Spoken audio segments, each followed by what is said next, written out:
America అధ్యక్షుడు Donald Trump ఇప్పుడు ఈ పేరు వినగానే ప్రపంచ దేశాల గుండెల్లో రైళ్లు పరిగెత్తినంత పనైతుంది. తన ప్రకటనలు దుందుడుకు చర్యలతో అన్ని దేశాలకు తలపోటుగా మారిపోయాడు. ఇప్పటి వరకు పనామా కాలువను స్వాధీనం చేసుకుంటాం, గ్రీన్లాండ్ను కొనేస్తామని రకరకాల ప్రకటనలు చేశాడు. తాజాగా గాజా స్ట్రిప్ను సైతం స్వాధీనం చేసుకుంటామంటూ అందరినీ ఆశ్చర్యపరిచాడు. అది కూడా గాజా శత్రుదేశమైన ఇజ్రాయెల్ ప్రధాని నేతన్యాహు సమక్షంలో ఈ సంచలన ప్రకటన చేశాడు. మరి నిజంగానే గాజాను స్వాధీనం చేసుకోవడం అమెరికాకు అంత సులభమా? ఒకవేళ అలా చేస్తే గాజా ప్రజల మాటేమిటి? ట్రంప్ తీసుకునే ఇలాంటి అడ్డగోలు నిర్ణయాల పట్ల ప్రపంచ దేశాలు ఏమంటున్నాయి?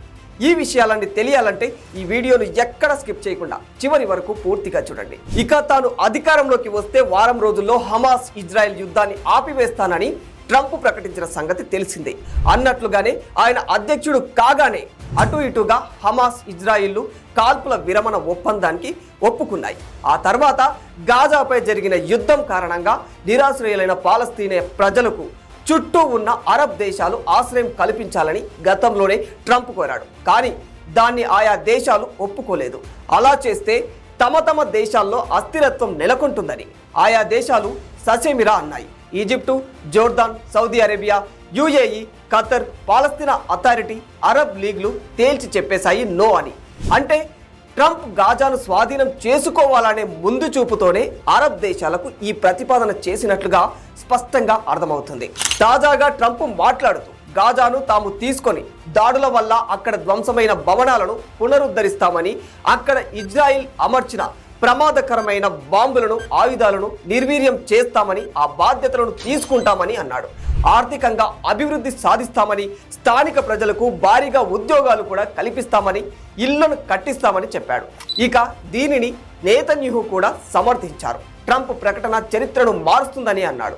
ఇక ఇజ్రాయెల్తో శాంతి చర్చల విషయంలో అమెరికాకు మిత్ర పక్షాలుగా ఉన్న ఈజిప్టు, జోర్దాన్ సహా అరబ్ దేశాలన్నీ కూడా ట్రంప్ ప్రణాళికలను తప్పుపడుతూ ఉన్నాయి.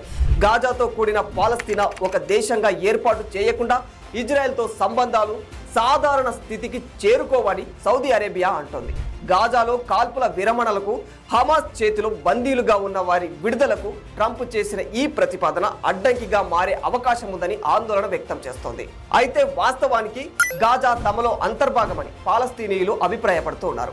1967 యుద్ధంలో ఇజ్రాయెల్ హస్తగతం చేసుకున్న తూర్పు జెరూసలేం, వెస్ట్ బ్యాంక్ గాజాలతో కలిసి స్వతంత్ర దేశంగా ఉండాలనేది పాలస్తీనా ఆలోచన. 1984 యుద్ధంలో శరణార్థులుగా మిగిలిన వారి వారసులే ఇప్పుడు గాజా జనాభాలో ఎక్కువగా ఉన్నారు. ప్రస్తుత ఇజ్రాయెల్ నుంచి వేల సంఖ్యలో పాలస్తీనీయులు అప్పుడు వలసగా వెళ్లారు. యూదుల కంటే వారి సంఖ్య ఎక్కువగా ఉంటుందనే ఉద్దేశంతో వారు మళ్ళీ వెనక్కి వచ్చేందుకు అనుమతి లభించలేదు. ఒకవేళ పాలస్తీనా వారిని ఆనందకరమైన చక్కని ప్రదేశానికి పంపించడమే ట్రంప్ ఉద్దేశమైతే వారిని ఇజ్రాయెల్లోని పూర్వీకుల ఇళ్లలోకి పంపించాలని ఐరాసోలో పాలస్తీనా రాయబారి రియాద్ మన్సౌర్ అన్నారు. ఓవైపు శిథిలమైన నగరంలో మట్టిని తినైనా ఇక్కడే బతుకుతాం తప్ప గాజాను వీడేది లేదని పాలస్తీనియన్లు కుండలు బద్దలు కొట్టి చెప్తూ ఉంటే, లక్షల సంఖ్యలో పాలస్తీనా వాసులను గాజా స్ట్రిప్ నుంచి వేరే చోట బలవంతంగానైనా పంపించాలని అమెరికా అధ్యక్షుడు డొనాల్డ్ ట్రంప్ వ్యూహాలు రచిస్తూ ఉన్నాడు. కానీ అలా చేయడం అంత సులభమైన పనేమీ కాదు. వాస్తవానికి ట్రంప్ చేస్తున్న ఈ ఆలోచన ఒక జాతిని మొత్తం నిర్మూలించే ప్రయత్నమనే చెప్పుకోవచ్చు. తమకంటూ ఒక దేశం ఉండాలని దశాబ్దాలుగా చేస్తున్న పోరాటానికి ప్రపంచవ్యాప్తంగా విస్తృత మద్దతు లభిస్తుంటే దానిని నీరుగార్చేందుకే ట్రంప్ ప్రయత్నిస్తున్నట్లు తెలుస్తోంది. ఏది ఏమైనా గాజా నుంచి బయటకు వెళ్లి పాలస్తీనియన్లు నివాసం ఏర్పరచుకోవాలంటూ ట్రంప్ చేసిన వ్యాఖ్యలపై మిడిల్ ఈస్ట్ దేశాలు ఉలిక్కి పడుతూ ఉన్నాయి. ఇప్పటికే గాజాలో నెలకొన్న పరిస్థితులపై మిడిల్ ఈస్ట్ దేశాలు తీవ్ర ఆందోళన వ్యక్తం చేస్తూ ఉన్నాయి. ఈ రకమైన స్థితుల్లో ట్రంప్ వ్యాఖ్యలు దిగ్భ్రాంతికి గురి చేస్తూ ఉన్నాయి. గాజాలో సాగిన ఊచకోతకు, విధ్వంసానికి ఇజ్రాయెల్ను శిక్షించాల్సింది పోయి ట్రంప్ ఇలా మాట్లాడటం చాలా దారుణమని హమాస్ కూడా మండిపడుతోంది. ప్రస్తుత పరిస్థితుల్లో గందరగోళం సృష్టించడానికి ట్రంప్ ప్రయత్నిస్తున్నాడని హమాస్ నేత సమీ అబు జుహ్రీ అన్నారు. గాజా వాసులకు సమీప దేశాల్లో పునరావాసం కల్పించాలన్న ట్రంప్ ప్రతిపాదన మరింత గందరగోళం, ఉద్రిక్తతలకు కారణమవుతుందని, ఈ తరహా ఆలోచనలు పశ్చిమాసియాలో మరిన్ని ఘర్షణలకు దారితీస్తాయంటూ మరోవైపు ఐక్యరాజ్యసమితి చీఫ్ ఆంటోనియో గుటెరస్ కూడా వ్యతిరేకించారు. దీంతో ట్రంప్ నిర్ణయం నెక్స్ట్ ఎలా ఉండబోతుందనే ఆసక్తి సర్వత్రా నెలకొంది. For more videos like this, subscribe Big TV channel.